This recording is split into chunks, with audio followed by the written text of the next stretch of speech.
Ça, c'est une autre affaire que les gens oublient. On innove au Québec. On innove dans notre secteur. Ça n'a pas de bon sens. Puis là, c'est ça. Puis ça va un peu avec, comme je dis, là, tu sais, je veux dire, ça fait 15 ans. Ça fait 15 ans que, tu sais, je veux dire, pas juste 15 ans. Il y a beaucoup de façons que, regarde, le domaine minier, là, c'est une vieille industrie, hein. Ouais. Je veux dire, c'est une très vieille industrie. C'est une des anciennes. Je veux dire, les Romains faisaient le minier. Fait que, tu sais, et surtout, je veux dire, avec la révolution industrielle, ça a juste augmenté tout ça. Mais souvent, qu'est-ce qui ne change pas? C'est les façons, en effet, pour les procédés, pour faire l'extraction des minéraux, pour faire les raffinements des minéraux. Ça, souvent, c'est des anciennes méthodes qui n'ont pas évolué, qui n'ont pas eu l'incentive vraiment de changement. Mais là, en effet, avec l'idée que, bon, ben, là, c'est d'attendre, attends une minute, là, il y a beaucoup de choses, les technologies ont changé, il y a beaucoup de choses qui peuvent être vraiment appliquées pour peut-être faire des améliorations sur une ancienne technologie dans le minier. J'aime ça. Puis ça, on voit ça souvent, là, on commence à voir ça un peu partout, mais je pense que peut-être la même chose qui peut être faite avec la phosphate.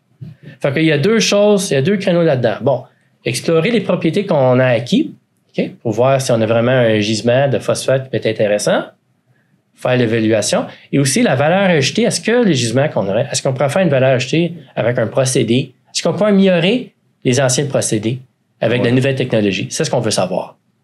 Et ça, c'est une belle combinaison, ça, parce qu'il y a de la propriété intellectuelle là-dedans qui embarquerait.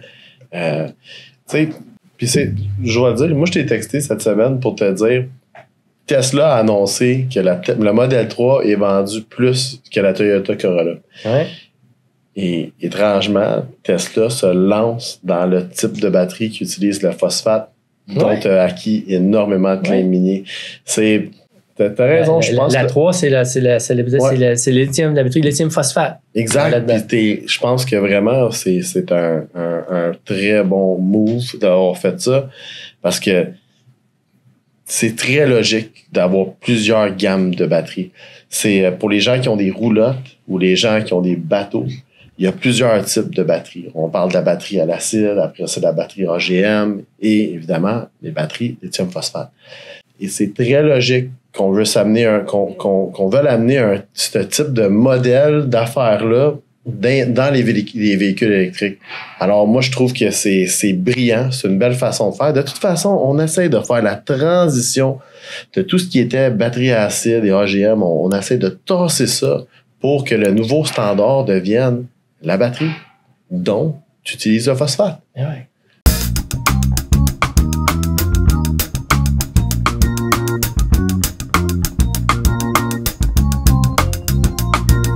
Merci d'avoir regardé la vidéo. N'oubliez pas de liker, cliquez sur la petite clochette et abonnez-vous, commentez et n'oubliez pas de regarder notre dernière vidéo qui est juste là. Allez, cliquez, il faut.